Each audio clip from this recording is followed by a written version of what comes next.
నువ్వు దేనికి అట్రాక్ట్ అయ్యావంటే పాపానికే. పుట్టింది నువ్వు పాపములోనే. నీ ఆలోచన పాపం, నీ తలంపులు పాపం, నీ ఉద్దేశం, నీ సరౌండింగ్ అంతా పాపమే. మన పాపం అంటే వ్యభిచారం కాదు. ఇంకోటి చెప్పిన సింపుల్ పాపము, బైబుల్ చదువుకుండా ఉత్తమ మొబైల్ చూసేది పాపమే. బైబుల్ చదువుకుండా డూడో ఏమది బారకట్ట మొబైల్లో డూడో లూడో యాదో ఆడతారు కదా, పాపమే అది. తెలుసా మీకు? బైబుల్ చదువుకుండా ఉత్తమ మొబైల్ తిక్కి పాపమే అది. దేవుడి కంటే నువ్వు దేన్ని ఎక్కువ ప్రేమిస్తావో అది నిన్ను మరణానికి నరకానికి తీసుకుపోతుంది. సింపుల్.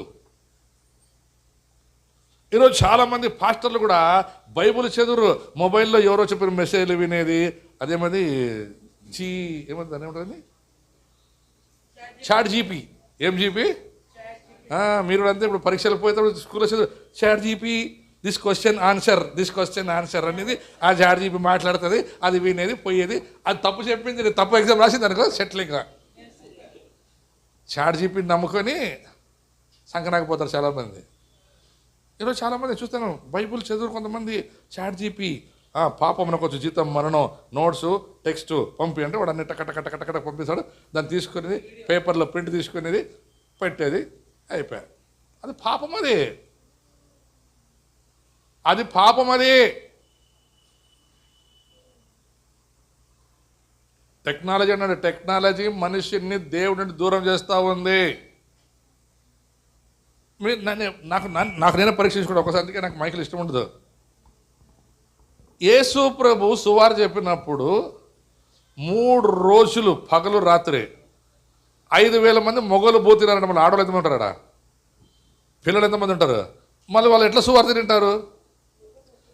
ఏం మైక్ వాడిండి యేసు ప్రభు? షూరా? యా కంపెనీ సౌండ్ సిస్టమ్ వాడిండా? ఈడు ఏం లేదు. మాకు పాస్టర్లకి పెద్ద ఫోజులు ఏం తెలుసా, చర్చిలో 10 మంది ఉండరు కానీ సౌండ్ సిస్టము లైట్లు చెక్క చెక్క చెక్క చెక్కనల్ల. అది పాపమే. పేతురు ప్రసంగిస్తే 3,000 మంది రక్షింపడ్డారంట. యా మైక్ వాడినాడు పేతురు? జేబేల్. ఏ మైక్ వాడినాడు పాస్టర్ ఆ రోజు పేతురు? వాళ్ళు మైకులు వాడలేదు కాబట్టి, వాళ్ళు హృదయం మాట్లాడేది కాబట్టి ఆ రోజులో జనాలు రక్షించబడ్డారు. ఈ రోజులో ఎంత మైకు పెట్టి మొత్తుకున్న చెవునొప్పి వస్తుంది. వీళ్ళైతే మీటింగ్కి పోయినప్పుడు కొంతమంది నేను చూసినాను. కొంతమంది మీటింగ్కి వస్తారు కదా, దూది పెట్టుకొని వస్తారు. దూది పెట్టడానికి ఏమో చెప్పండి, ఏమి వినపడుతుంది? చెవిటోని ముందు పోయి సౌండ్ పెట్టి ఎంత ఊదినా పాపం. పాపం పాపం క్రియ కర్మ జన్మ పాపం. అది పుట్టుకతో వచ్చింది. అది ఆ పుట్టుకతో వచ్చిన పాపాన్ని పోగొట్టడానికి యేసు ప్రభు మన కొరకే నరవతారిగా జన్మించి ఆయన ఏమంటారు కలువరి శిలువలో మరణించి సమాధి చేయబడి మన అతిక్రమలన్నీ తుడిచి వేశారు. ఒకసారి చదవండి యెషయా గ్రంథం 53వ అధ్యాయం. ఇప్పుడు అదే గుడ్ ఫ్రైడే 53. ఇంతసేపు నేను చెప్పింది కొంతమంది నమ్మకం ఉండదు. ఏమో చెప్తాడులే అయ్యా అనుకుంటే ఈ రోజులు కూడా, ఆ రోజులు కాదు ఈ రోజులు కూడా. మేము తెలియజేసిన సమాచారము ఎవడ నమ్మెను, యెహోవా బాహువు ఎవనికి బయలుపరచబడెను, లేత మొక్క వలె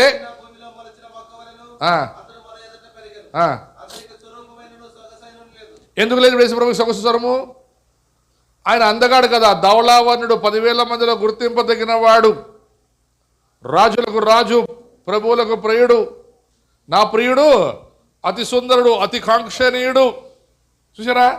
అలాంటి సుందరంగా ఉన్నటువంటి ఆ ప్రభువులకు ప్రభు దేవుడైనటువంటి యేసు క్రీస్తుకి సొగసైనను ఎందుకు లేదు తెలుసా? నీ పాపం నా పాపం ఆయన మీద పడగా ఆ పాపం అతన్ని కాల్చివేసిందంట. ముఖం గుర్తుపట్టలేని పరిస్థితికి వచ్చిందంట. కారణం ఏం తెలుసా?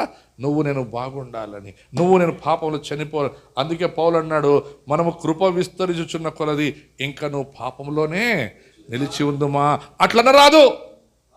పాపం విషయమై చూసారా, యేసుక్రీస్తు వారు మన పాప విషయమై ఆయన ఒక్కసారి చనిపోయాడు. ఈరోజు మా ఊర్లో పండగంట. నేను నిన్న మా ఊరికి పోయినాను. వాళ్ళు చెప్తున్నారు, రేపు వస్తే భలే ఉంటుందన్న, మా ఊరు అంత రక్తపాతం అంట. 6,000 గొర్రెలు కోస్తారంట ఈరోజు ఆడ. అదేదో చెప్పాడు, ఆ రోడ్లో పోతే రక్తం ప్రవహిస్తుందంట. ఇప్పుడు చెప్పండి, ఎన్ని వేల గొర్రెలకు వస్తే నా పాపం పోతుంది? ఎన్ని ఎద్దులు ఆవులు బలిస్తే నా పాపానికి పరిహారం అవుతుంది? అట్లన రాదు. కృప విస్తరించుచున్న కొలది మనం ఇంకను పాపములో నివసించుదుమా. ఈరోజు చాలామంది తెలుసా, అన్యులు హిందువులు, మేము పాపమే చేయలేదు సార్, మేము పాపమే చేయలేదు, పాపము చేయలేదని చెప్పేవాడు ఎవడంట? అబద్ధికుడు. అబద్ధమే ఒక పాపం. యేసు ప్రభు కలువరిశిలో చనిపోయి సమాధి చేయబడి తిరిగి 3వ రోజు ఆయన లేచి మనందరినీ తానుండు చోటు తీసుకెళ్ళడానికి ఆయన తిరిగి వస్తుంటే, ఈరోజు ఇంక కొంతమంది యేసు ప్రభువును జ్ఞాపకం చేసుకొని ఆ సిలువను పెట్టి ఆ సిలువ కాడపోయి 40 రోజులు ప్రార్థన చేశారు. అది కూడా నన్ను అడిగితే పాపమే. మనిషిని తప్పుదారి పట్టించే ప్రతిదీ పాపమే. 40 రోజులు ఉపవాసం వేసినప్పుడు ఎప్పుడు చేశాడు చెప్పండి? యేసు ప్రభు 40 రోజులు ఉపవాసం ఎప్పుడు చేశాడు? ఎందుకు చేశాడు? ఆయన సిలువకు పోయి చేసిన ప్రార్థన. ఆయన సిలువకు పోయే ముందు ఆడ ఉపవాస ప్రార్థన చేయలే. మోషే దేవుని ఆజ్ఞ అంటే వాక్యం కొరకు ఉపవాసం. మనం కూడా ఉపవాస ప్రార్థన చేసిన వాక్యాన్ని నింపుకోవడానికి చేయాలి, వాక్యాన్ని ధ్యానించాలి. అందుకే అంటాడు మత్తయి సువార్త 6వ అధ్యాయంలో, ఒకసారి మత్తయి సువార్త 6వ అధ్యాయంలో, మీరు ప్రార్థన చేయనప్పుడు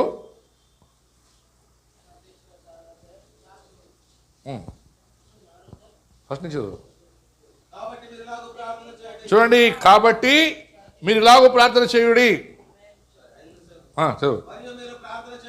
మరియు మీరు ప్రార్థన చేయనప్పుడు ముందుకి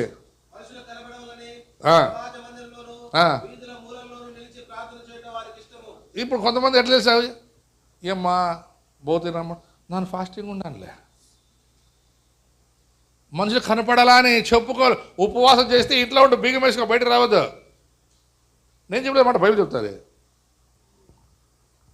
ఉపవాసం ఉంటే ఇంట్లో ఉండవు, బైబిల్ బియ్యం వేసుకో. అది ఒక్కరోజు కానీ ఒక్క పూట కానీ, యేసు చెప్పలే బలవంతం చేయవని. ఒక్క పూట చేసాలు, ఒక్క పూట ఉపవాసం చేయ యథార్థంగా ఒక్క పూట కూర్చొని ఆయన దగ్గర సమయాన్ని గడుపు చాలు. బలవంతమైనటువంటి అబద్ధపు ఉపవాస ప్రార్థన చేయొద్దు. ఇంకొంతమంది చూసినారా, 21 days ఫాస్టింగ్ ప్రేయర్. మేము ఉపవాసం చేస్తే మీరు మా కొరకు ప్రార్థన చేయమంటాం. వాడు ఉపవాసం ప్రార్థన చేసి మేము వాడికి ఉపవాసం ప్రార్థన చేయాలి. మేము పెద్ద పెద్ద వాళ్ళు పోషారా చూసారు, బలాలు ఉంటాయి. 3 రోజులు ఉపవాస ప్రార్థన, 21 రోజు ఉపవాస ప్రార్థన, 7 రోజులు ఉపవాస ప్రార్థన. పబ్లిసిటీ చేయమని యేసు ప్రభు వాళ్ళు పోషలు వేసుకోమన్నాడా? మీరు ప్రార్థన చేయనప్పుడు నీవు గదిలోనికి వెళ్ళి ఆడ పాలు పెట్టేది, ఈడ మోకాళ్ళు వంగేది. ఆడ పాలు పెట్టేది, హల్లెలూయా స్తోత్రం ప్రభువా నాయనా నా మొగుడిని మా అంటే ఆడ అది చూడండి. ఏమో మొగుడు రక్షణ ఆగిపోతుంది, ఇంకా ఆడిపోతుంది. పాలు చూసి మళ్ళీ వస్తుంది. ఆ మొగుడు రక్షణ మర్చిపోయింటుంది. ఇంకోటి మొగుడు రక్షణ పడ్డాడు. ఇంకా దేవానికి స్తోత్రం ప్రభా నాయన నాకు ఒక 5,000 ప్రభా, మళ్ళీ అది అంటుంది. పాలు పొంగిపోవు, ఈ పక్క ప్రార్థన పైకి పోదు. ఈ పాలు అయిపోయినాక మొగుడు పనికి పోలే కదా, సర్ది ఒక దగ్గర పప్పు, ఒక దగ్గర అన్నము, అన్నీ పెట్టేది. ఇప్పుడు 3 కుక్కర్లు, అప్పుడు ఒకే కుక్కర్, ఇప్పుడన్నీ ఆ 3 కుక్కర్ల మధ్యలో స్తోత్రం స్తోత్రం స్తోత్రం విషయానికి స్తోత్రం అయ్యా. అన్నమైందనే చూడమ్మా, ఏనమ్మా బేడగెత్తిన అన్నాడమ్మా. ఏం ప్రార్థన, ఏం ప్రార్థన, ఏం ప్రార్థన? వేషధారి ప్రార్థన. మోకరించి 1 నిమిషం 60 సెకండ్లు కరెక్ట్గా ప్రార్థించాలంతే. నువ్వు అడుగు వాటికంటే ఊహించు వాటికంటే అధికమైన కార్యం దేవుడు చేయలేదనుకో, అప్పుడు నేను చెప్తాను ఎందుకు నీ ప్రార్థనకు జవాబు రావట్లేదంటే యథార్థత లేదు ప్రార్థనలో. పొయ్యిలో పాలు పెట్టేది, మోకర్లంకి కన్నీరు పెట్టేది అవసరమా? నీవు ప్రార్థన చేయనప్పుడు గదిలోనికి వెళ్ళి తలుపు వేసి, చూసారా, తలుపు వేసి. కొంతమంది ప్రార్థన కళ్ళు కూడా మూసుకోరు, కళ్ళు మూసుకొని దయలు వస్తాయని భయం కొంతమందికి. ప్రార్థన చేసేటప్పుడు దయ్యం వస్తుంది, బైబిల్ చదివితే దయ్యం వస్తుంది. అందుకే కొంతమంది చూడండి, కొంతమంది పండుకునేటప్పుడు లైట్లు ఆఫ్ చేసుకొని పండుకోరు, ఏమంటే దయ్యం వస్తుంది. దయ్యంకి లైట్తో పనిలేదు, చీకటితో పనిలేదు, ఎందుకంటే వాడు ఆత్మ ఎట్లా వస్తాడు. వాడు నీకు కనపడ్డవాడు అంతే, వాడు వచ్చింటాడు అప్పుడు ఎప్పుడో. వాడు వచ్చి నిన్ను అంతా గంగరగడం చేసి నిన్ను ఎత్తి కుదేసింటాడు. కోపం అనేది కూడా దయ్యమే, కోపం వస్తే దయ్యమే. అది ఆత్మ, దురాత్మ అది ఒకటి, కోపం ఆత్మ. నిద్ర కూడా ఒక ఆత్మే. కొంతమంది చూడ, ఏం లేదయ్యా ఉత్త నిద్ర వస్తుంది, నిద్రాత్మ అది. యేసు అడిగిన శిష్యుని, ఒక పూట అయినా మేల్కొని ఉండండిరా, నేను సిలువకు పోతాను, నన్ను పట్టుకునేకి వస్తారు, మీకు చింత లేదు. ఇప్పుడు చెప్పండి, ఎంతమంది చింత ఉంది? యేసు ప్రభు వస్తాడని ఎంతమందికి భయం ఉంది, చింత ఉంది? యేసు ప్రభు రాకడ సమీపించింది. నిన్న రాత్రి యుద్ధం స్టార్ట్ అయింది తెలుసా మీకు? నిన్న రాత్రి, నిన్న పొద్దున ఇజ్రాయెల్ ఇరాన్, ఇజ్రాయెల్ ఇరాన్, అంతేకాదు 57 అరబ్ దేశాలు ఒకటయ్యి ఇప్పుడు యుద్ధం స్టార్ట్ అయ్యింది. యుద్ధం స్టార్ట్ అయింది. బైబిల్ చెప్పాడు, మీ మీదకి వాళ్ళందరూ ఒకటైతారు, వస్తారు. ఇప్పుడు చర్చికి ఒక మాట చెప్పాడన్నా, సంఘం ప్రార్థించమన్నాడు. సంఘం నిద్రపోతా ఉంది. ఏసుకుంటా మెలకుగా ఉండు. ఏం లే ప్రభా, పొద్దునంతా అలసిపోయి వచ్చినాను ప్రభా. పాపం నాకు వచ్చి జీతం మరణం. ప్రార్థన చేయకుండా పడుకోవడం కూడా పాపమే. నువ్వైనా నేనైనా. బైబిల్ చదువుకోకుండా పడుకోవడం పాపమే. ఈరోజు చాలామంది పెద్ద పెద్ద పాపాలు ఆలోచిస్తున్నారు. అవి పక్కన పెట్టండి, మనం ఎవరు చేయం. వ్యభిచారం చేయం, మోసం చేయం, దొంగతనం చేయము, కానీ వాటిని గురించిన ఆలోచనలు కొంతమందికి ఉంటాయి. నేను సౌకారైపోతే, నేను ఈ కారులో పోతే, వీడు నా మొగుడైతే, ఇది నా పెండ్లామైతే, అది కూడా పాపమే. దాని మొగుడు దానికి సొంతం, వీని పెండ్లాం వీనికి సొంతం ఆశిస్తే అది పాపం. అలాగే కొంతమంది, ఈ ఇంట్లో నేనుంటే, అది నీ ఇల్లు కాదు, అది వాణిల్లు. నీకు కావాలంటే ఏం చేయాలి? దేవుని అడగాల, ప్రభా నీ చిత్తంలో నాకు ఇది కావాలి ప్రభా, నాకు ఈ ప్రభా.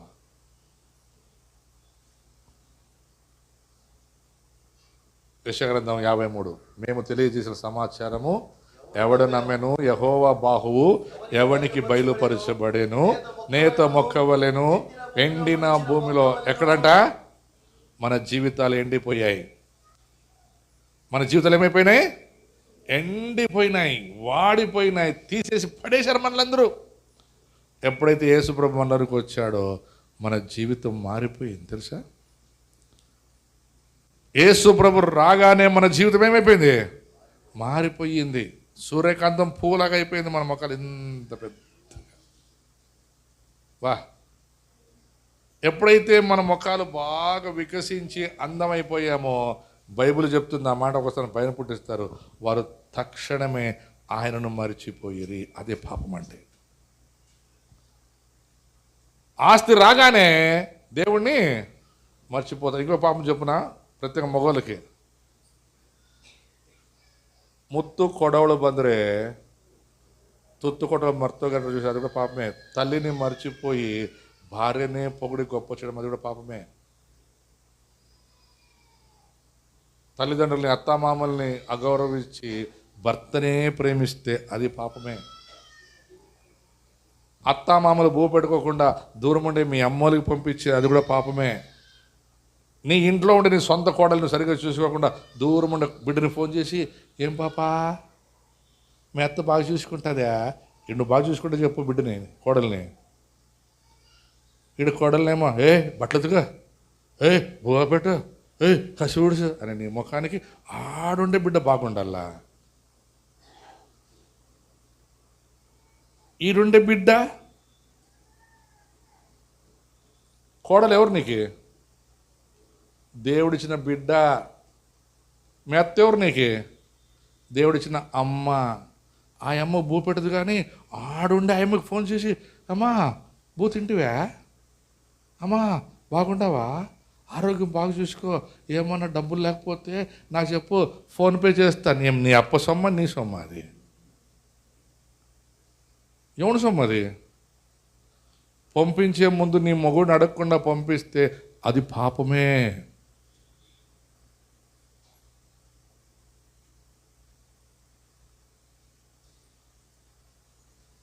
కృప విస్తరించుచున్న కొలది మనము ఇంకనూ పాపములోనే నివసించుదుమా? దేవుని కృపలో బాగుండాం సార్, అది పాపములో నిలిచి ఉన్నావు. పాపం పరిపక్వించి మరణమును కనెను, మరణం నిత్య నరకాన్ని నడిపిస్తూ ఉంది ప్రజల్ని. కారణం ఏం తెలుసా? సంఘం నిద్రపోతూ ఉంది, అది కూడా పాపమే. దేవుని ఆజ్ఞ అతిక్రమమే పాపం. సర్వలోకానికి వెళ్ళి సర్వ సృష్టికి సువార్త ప్రకటించడం ఆజ్ఞనది, అది చేయకపోవడం కూడా పాపమే. పరిశుద్ధాత్మ మీ మీదకి వచ్చినప్పుడు మీరు సాక్ష్యం చెప్పకుండా పోవడం కూడా పాపమే, తెలుసా మీకు? దేవుడు చేసిన మేళ్లను ముచ్చిపెట్టుకుంటే అది పాపమే. ఆ పాపము నిన్ను నరకాన్ని నడిపిస్తుంది. అది యేసుక్రీస్తుని నమ్ముకున్న నీవు చిన్న సాక్ష్యం చెప్పినా అది రాయబడుతుంది, నిత్య జీవంలో ఉంటారు. అయితే అబద్ధ సాక్ష్యం చెప్పొద్దండి, మళ్ళీ లేనిపోనివి. కొంతమంది లేనిపోని సాక్ష్యం చెప్తారు, అబద్ధాల సాక్ష్యాలు చెప్పొద్దండి. ఉన్నది ఉన్నాడు చెప్పండి, అంతే చాలు. లేత మొక్క వలె అతను ఎండిన భూమిలో మొలిచెను.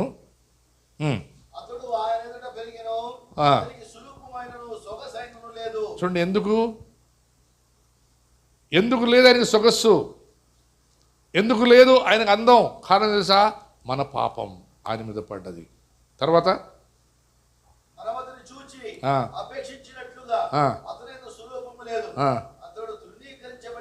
ఎందుకు తృణీకరించబడి తెలుసా? మన అబద్ధాల మూట అతని మీద వేసి. మనం ఉంటాం కదా, దేవుని తోడు, ఏ స్వామి తోడు అని ఎప్పుడు పెట్టుకుంటావో ఆడ మీద పడిపోయాది.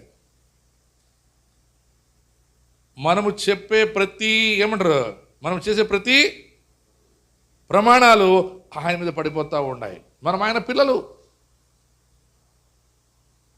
ఇప్పుడు మనకు తెలుసు కదా, మన పిల్లలు, మన సొంత రక్తం పంచుకుపుట్టిన పిల్లలు తప్పు చేస్తే ఏమంటారు ఊరోళ్ళందరూ? ఎట్లాంటి కన్నారా అనరా? మంచోడైతే ఏమంటారు, వా ఇట్లా కొడుకుండాలి చూడప్ప, ఒక్కడుంటే చాలు. అదే 10 మంది రౌడీలు అనుకో, ఇట్లాంటి వాళ్ళు పుట్టేదానికంటే పిల్లలు లేకుండా గొడ్రాలు, బైబిల్ ఉంటుంది అన్నమాట. పిల్లలను కనని దానా గొడ్రాల నీకు మేలు అంటాడు బైబిల్లో. ఎందుకు తెలుసా? కొంతమంది తల్లులు పిల్లల్ని కని ఆ పిల్లల్ని దేవుని వైపు నడిపించకుండా లోకం వైపు వాడిని విడిచిపెట్టి డబ్బు వాడు తీసుకురావడానికి పోయి అందరూ దొంగతనం చేసి. ఒకరోజు నాకు పాష ఒక చెప్పిండు, మన చెట్లోనో ఎక్కడ చదివిన మర్చిపోయినాను. ఒక తల్లి, అది టీవీలో కాదు, యూట్యూబ్లో ఉంది అది సినిమా. ఒక తల్లి చిన్నప్పుడు కొడుకు సండే స్కూల్ పోతుంటే, వాడు సండే స్కూల్లో వాక్యం విని వాడు బాగుపడుతుంటే ఆ తల్లి వాడిని ఒకరోజు పిలిచి, ఏం చెప్పించినారా నీకు అంటుందంట.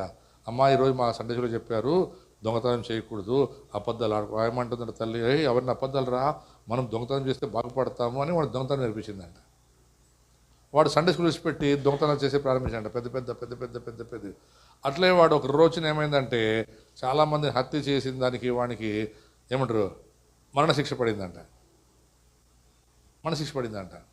అయితే జైల్లో ఉరేసేటప్పుడు ఆ జడ్జి మాట్లాడతాడు వాడిని, నీకు ఏదైనా ఒక ఆశ ఉంటే చెప్పు, నీ ఆశ నేను తీరుస్తాను అంటే, ఏం లేదు మా అమ్మని చూడాలా, మా అమ్మతో మాట్లాడాలా అంటాడంట. ఏమంటాడు? మా అమ్మతో మాట్లాడాలా. వీళ్ళు అనుకుంటే వాళ్ళ అమ్మతో ఏం మాట్లాడతాడో, అంత ప్రేమ అని పిలిచి అంతేనే. వాళ్ళ అమ్మ కూడా అడుగుతుందంట, ఏమి నాయనా నీకు ఏం ఆశ ఉంది ఒకసారి అంటే, అమ్మ నీ నాలుక చూడాలనుకున్నానంట. ఏమంట చెప్పండి. ఎందుకు నాన్న అంటే, నా జీవితం అంతా నీ నాలుక మీద ఆధారపడిందమ్మా అన్నాడంట. ఆయన నాలుగు బయట పెడితే వాడు తీసి బ్లేడ్తో కోసిపోయి. ఎందుకు చెప్పండి? వాడిని చెడిపింది ఏమి? వాళ్ళమ్మ నాలుక. నా బైబిల్లో మాట తెలుసా, నాలుకను పెదవును కాచుకొనివాడు నిత్య జీవానికి పోతాడు. ఏం చేసింది మా తల్లి? కొడుకుని దేవుడి దగ్గర నుండి దూరం చేసి నాలుగుతో చెప్పి వాడిని ప్రోత్సహించి ప్రోత్సహించి ప్రోత్సహించి ఈరోజు వాడికి ఏమొచ్చింది? అబద్ధములాడి ధనము సంపాదించుట మరణమునకు తీసింది. ఇప్పుడు వాడు వచ్చి అన్నాడు, నా లాస్ట్ కోరిక ఒకటే సార్, మా అమ్మ నాలుక చూడాలి. వాళ్ళమ్మ వచ్చింది, అంత ఆశ అని నాలుగు బయట పెడితే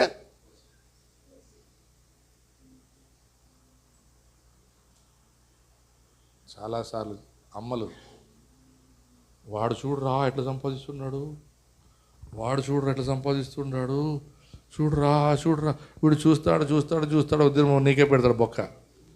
వాడు ఫస్ట్ ఏం చేయడు? నీ కమ్ములు.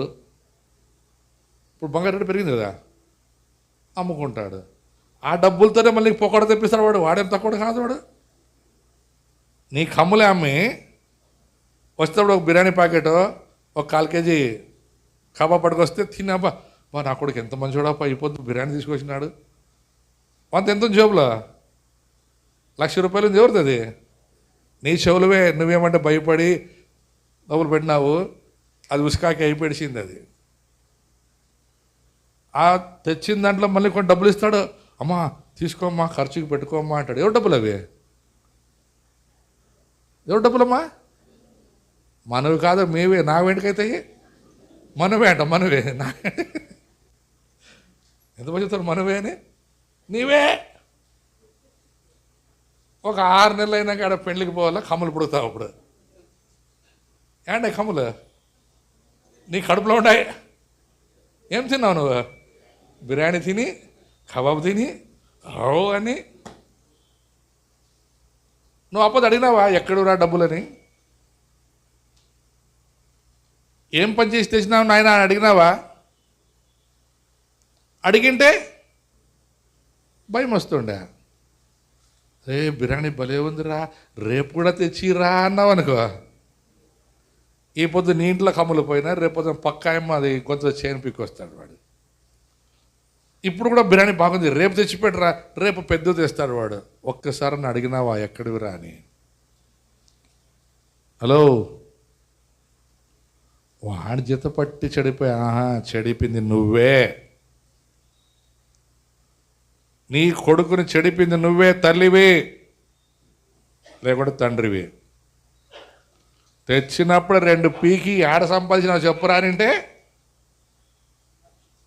వాడు బాగుపడుతుండే.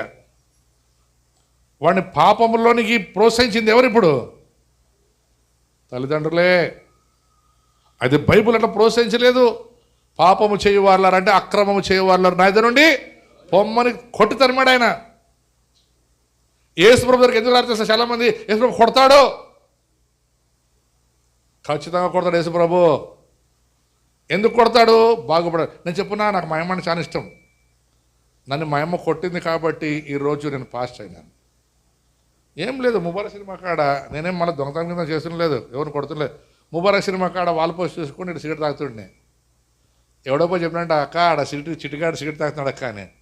నాకు డౌట్, మహాలక్ష్మి వాళ్ళ అమ్మ ఉంటుంది. నా మీద కన్నంతా మహాలక్ష్మి వాళ్ళ అమ్మకే ఉంటుంది.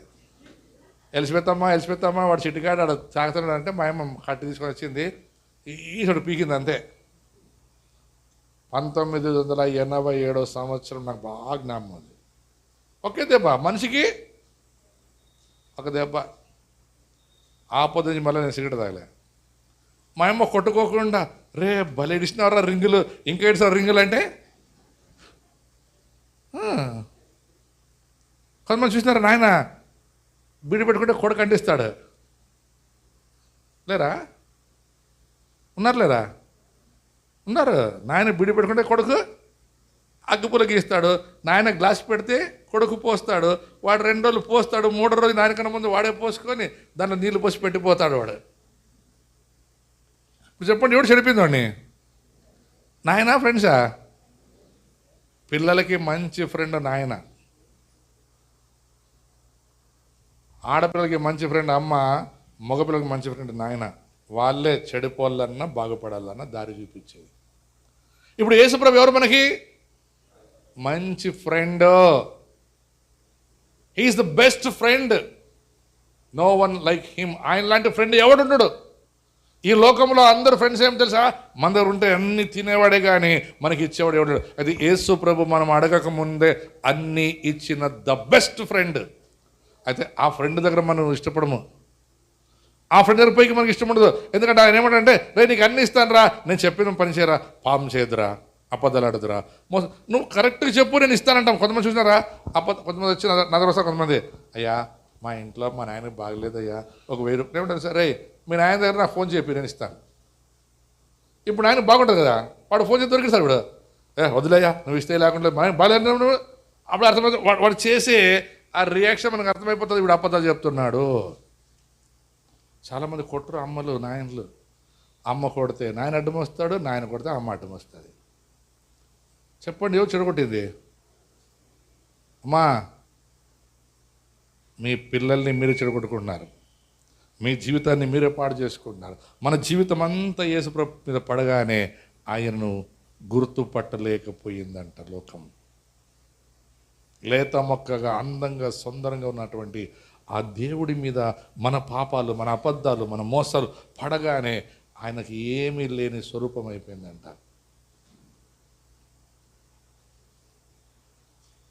ఒకసారి ఆలోచించండి. ఈరోజు కుటుంబాలకు ఆశీర్వాదకరం. ఆశీర్వాదాలు కూడా అబద్ధాలతో సంపాదించుకుంటే అవి వస్తాయి రావని కాదు. అయితే నీకు దాన్ని శాపం వస్తుంది, మరణం వస్తుంది.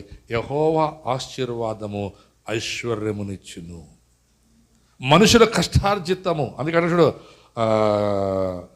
కీర్తన ఉంటుంది అన్నమాట. లేకుంటే 127 చూడు, చూడండి. మీరు వేకువని లేచి, పొద్దున్నే పోతాం మనం కాయగూరల వ్యాపారం చేసేవాళ్ళు 3 గంటలకి.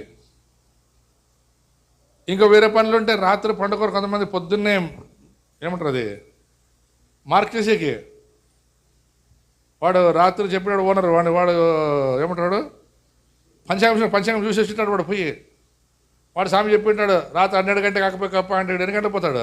12 గంటకే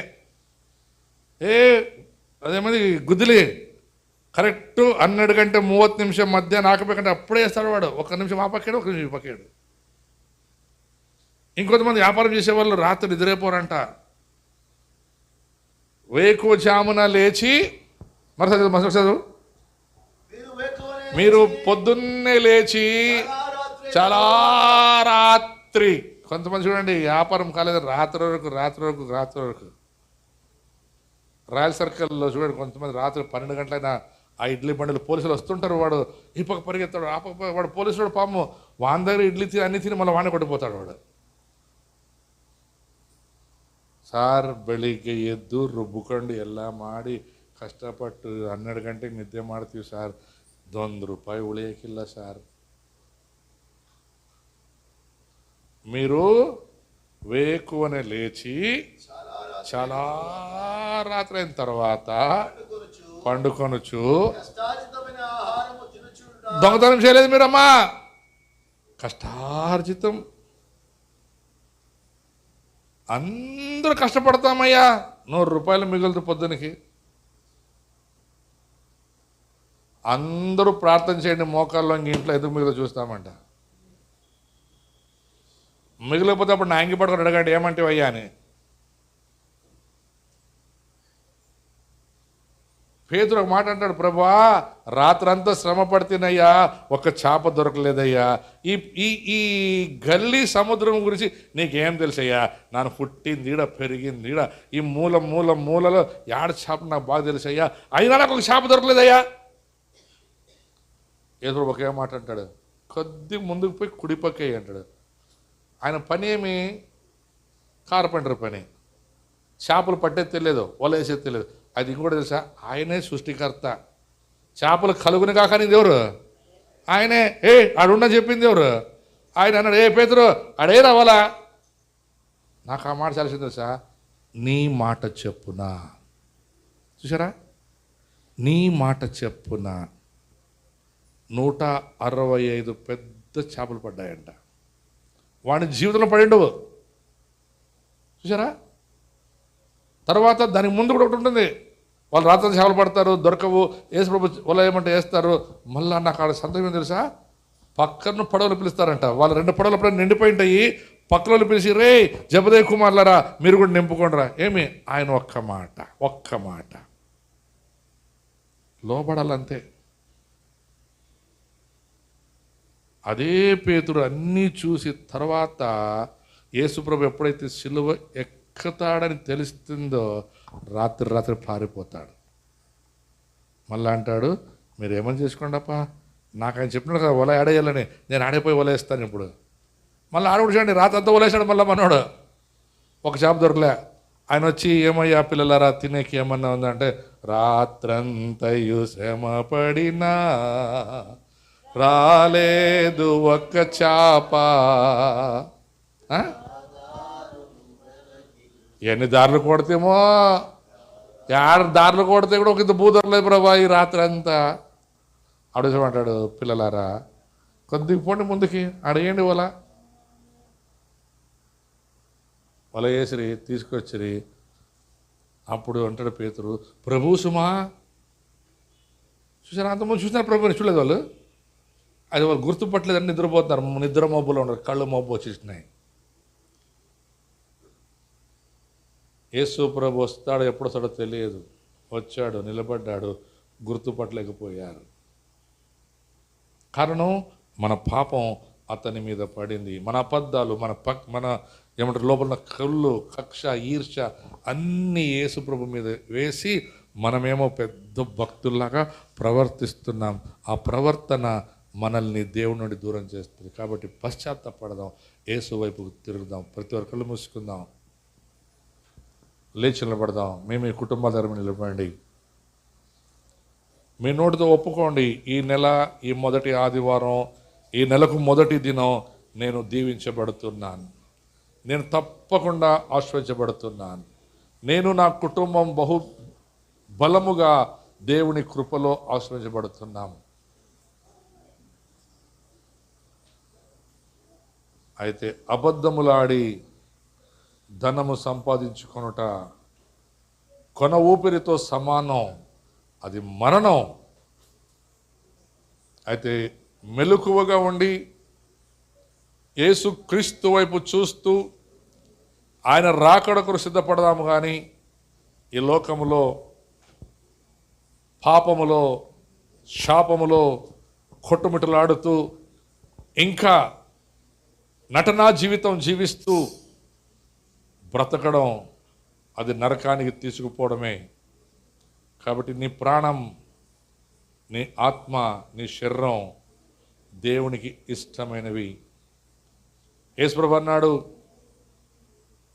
మీరు బెత్ఫజలోనికి వెళ్ళుడి, అక్కడ కట్టవేయబడిన గాడిదలు విప్పుకురండి, ఎవరైనా మిమ్మల్ని ఏమని అడిగితే అవి ప్రభుకు కావాలని చెప్పండి అన్నాడు. ఈరోజు నీవు నీ కుటుంబం ప్రభుకు కావాలి. అందుకే కట్టవేయబడిన కట్లను విప్పుటకు దేవుడను పంపించాడు. అబద్ధాల కట్లు, మోసపు కట్లు, అసూయ అనే దాంతో కట్టబడి ఉన్నావేమో, పగ, ఈర్ష, కక్ష, ద్వేషం, ఇవన్నీ పాపానికి సూచనలు, మరణానికి తీసుకొని వెళ్ళే క్రియలు.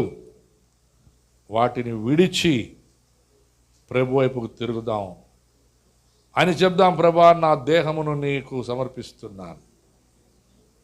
ఈ దేహంలో ప్రతి అవయవం, మనం రోమిల పత్రిక 6వ అధ్యాయం చదువుకున్న తర్వాత అంటుంది, మన దేహంలో అవయములు అన్నిటినీ ఒకప్పుడు అపవిత్రతకు ఎలాగైతే అప్పగించితిమో ఇప్పుడు వాటిని మనము తిరిగి నడలా క్రీస్తుకు మన అవయమును సమర్పించి మన దేహమును ఆయనకు ఆలయముగా చేస్తే ఆయన బహు సంతోషించి ఆస్వాదిస్తాడని వాక్యం సెలవిస్తుంది.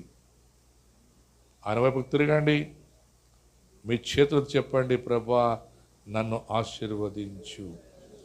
నాకు ఆశీర్వాదాలు రావాలంటే నేను అబద్ధాలు మానుకోవాలి, పాపమును విసర్జించాలి, చెడుని అసహించుకోవాలి. ప్రభా, మీరు మాట్లాడిన మాట నమ్మదగినది, మీ ఒక్క మాట నా జీవితాన్ని మార్చివేసింది ప్రభా అని చెప్దాం.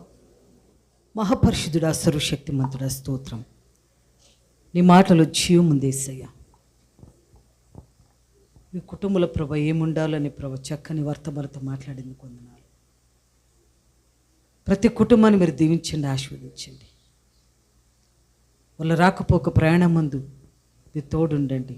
వాళ్ళ గిన్నె గంప, వాళ్ళు చేసే వ్యాపారం, పని, తోట పని, సేలి పని, ప్రభావాలు చేసే ప్రతి చేతి పని మీరు దీవించి ఈ బలము చుట్టూ ప్రభా ఒలివ ముక్క వలె ప్రతి పిల్లలు ఉండునుగాక, ఎదుగునుగాక.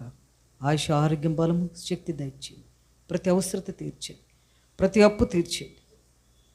ప్రతి బిడ్డలు ముట్టి తాకండి ప్రభా. తండ్రి, కుమార, పరిశుద్ధాత్మనామములో కుటుంబాన్ని ఆశీర్వదిస్తూ వాళ్ళకి ఏ ఆశలు అక్కర్లునే ప్రతి తీర్చి నడిపించమని, ఆయుష ఆరోగ్యం కలుగజేసి నడిపించమని యేసుక్రీస్తు నామములో ప్రార్థన అడిగి పొందిన మా తండ్రి, ఆమేన్. పరిశుద్ధుడా, ప్రేమ యేసయ్యా, మీ స్తోత్రాలు వందనాలు చెల్లిస్తున్నాం తండ్రి. మీరు నాకు ఇచ్చిన అధికారముతో నాయన ప్రతి కుటుంబాన్ని ఆస్వాదిస్తున్నాను తండ్రి. ఆశ్రయించండి, దీవించండి ప్రభా. అయ్యా, మీరు సెలవిచ్చిన ప్రకారం తండ్రి ప్రభా, నీ సన్నిధి వారి మీద ప్రకాశించును గాక, మీ కరుణ వాత్సల్యత వారి మీద ఉండని గాక. అయ్యా, వారు లోపలికి వెళ్ళినప్పుడు ప్రభా, బయటకు వచ్చినప్పుడు దీవించబడుదురు గాక. వారి పిండి పిసుకు తొట్టి ఆశ్రయించబడిని గాక. వారి చేతి పనులు, పొలం పనులు, వ్యాపారం ప్రతిదీ దీవించబడిని గాక. వారి దేహము ఆరోగ్యము కలుగుని గాక. అయ్యా, వారి ఆర్థిక సమస్యలు తొలగిపోని గాక. ప్రతి కుటుంబంలో ప్రభన తండ్రి మీ రాజ్యం వచ్చును గాక. మీ చిత్తం పరలోకం ప్రభ నెరవేరినట్లు ప్రభా, భూలోకం నెరవేర్చని కోరుచున్నాం. మీరు సెలవిచ్చారు ప్రభా, నువ్వు ఎవరిని ఆస్వాదిస్తావో నేను వారిని ఆస్వాదిస్తానని. మరి నేను ప్రభా నీ సేవకులను ఇద్దరం కలిసి ఈ యొక్క బిడ్డలందరినీ ప్రభా, తండ్రి, కుమార, పరిశుద్ధాత్మ ప్రభా ఆశీర్వదిస్తాం తండ్రి. అబ్రహాము సకల ఆశీర్వాదాలు యేసు క్రీస్తు నామములో ఈ బిడ్డలకి కలుగుని గాక అని ఘోషిస్తున్నాం తండ్రి. ఎవ్వరు కూడా ప్రభాన ఆశ్రయించబడకుండా ఖాళీ పాత్రలుగా వెళ్ళకూడదు ప్రభా. వచ్చిన వారందరూ ప్రభానైనా ఆశ్రయించబడి దీవించబడి వెలుని గాక అని యేసు క్రీస్తు నామములో అడిగి పొందినాము తండ్రి, ఆమేన్.